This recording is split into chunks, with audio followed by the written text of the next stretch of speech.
Hello ವೀಕ್ಷಕರೇ, ಎಲ್ಲರೂ ಹೇಗಿದ್ದೀರಾ? ಎಲ್ಲರೂ ಚೆನ್ನಾಗಿದ್ದೀರಾ ಅಂದ್ಕೊಂಡಿದ್ದೀನಿ. ಇವತ್ತು ಚಟ್ನಿ ಮಾಡುವ ವಿಧಾನ ತಿಳ್ಕೊಳ್ಳೋಣ.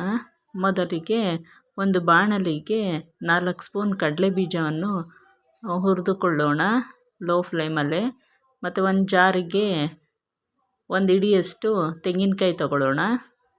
ಅದನ್ನು ಹಾಕ್ಕೊಂಡಿದ್ದೀನಿ ನಾನು. ತೆಂಗಿನಕಾಯಿನ ಹಾಕಿದ ನಂತರ ಅರ್ಧ ಹಿಡಿಯಷ್ಟು ಕಡಲೆಪಪ್ಪು ಹಾಕ್ಕೊಳ್ಳೋಣ.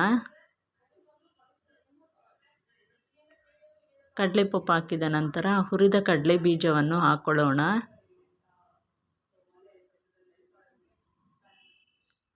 ಅದನ್ನು ಹಾಕಿದ ನಂತರ ಕೊತ್ತಂಬರಿ ಸೊಪ್ಪನ್ನು ಹಾಕ್ಕೊಳ್ಳೋಣ. ರುಚಿಗೆ ತಕ್ಕಷ್ಟು ಉಪ್ಪನ್ನು ಹಾಕ್ಕೊಳ್ಳೋಣ. ನಿಮ್ಗೆ ಎಷ್ಟು ಬೇಕೋ ಅಷ್ಟು ಉಪ್ಪನ್ನು ಹಾಕ್ಕೊಳ್ಳಿ.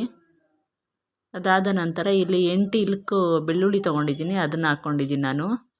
ಮತ್ತು 6 ಹಸಿಮೆಣ್ಸಿನ್ಕಾಯಿ ತೊಗೊಂಡು ಒಂದು ಅರ್ಧ ಟೀ ಸ್ಪೂನಷ್ಟು ಎಣ್ಣೆ ಹಾಕ್ಕೊಂಡು ಹಸಿಮೆಣ್ಸಿನ್ಕಾಯಿನ ಹುರಿದುಕೊಳ್ತಾ ಇದ್ದೀನಿ.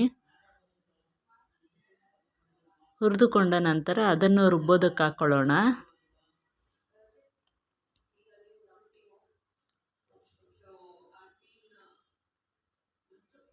ರುಬ್ಬಕ್ಕೆ ಹಾಕಿದ ನಂತರ ಅದನ್ನು ರುಬ್ಕೊಳ್ಳೋಣ. ನಂತರ ಅದೇ ಬಾಣಲಿಗೆ 2 ಸ್ಪೂನ್ ಎಣ್ಣೆ ಹಾಕ್ಕೊಂಡು ಸಾಸಿವೆ ಹಾಕ್ಕೊಳ್ಳೋಣ. ಸಾಸಿವೆ ಚಟಪಟ ಅಂತ ಸಿಡಿದ ನಂತರ ಒಂದು ಈರುಳ್ಳಿ ಮೀಡಿಯಮ್ ಸೈಜ್ ಈರುಳ್ಳಿಯನ್ನು ಕಟ್ ಮಾಡಿರೋದನ್ನು ಹಾಕ್ಕೊಳ್ತಾ ಇದ್ದೀನಿ. ಅದರ ಜೊತೆನೇ ಕರ್ಬೇವಿನ ಸೊಪ್ಪನ್ನು ಹಾಕ್ಕೊಳ್ತಾ ಇದ್ದೀನಿ. ಅದು ಕಂದು ಬಣ್ಣ ಬರುವವರೆಗೂ ಫ್ರೈ ಮಾಡ್ಕೊಳ್ಳೋಣ.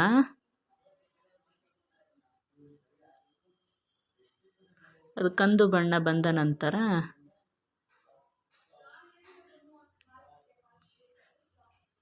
ನೀರು ಹಾಕ್ಕೊಳ್ಳೋಣ.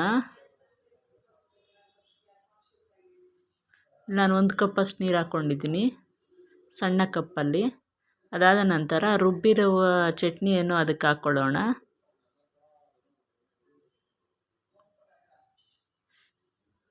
ನೀರು ಕುದ್ದ ನಂತರ ಅದನ್ನು ಹಾಕ್ಕೊಳ್ಳೋಣ. ಅದನ್ನು ಹಾಕ್ಕೊಂಡು ಮಿಕ್ಸ್ ಮಾಡ್ಕೊಳ್ಳೋಣ.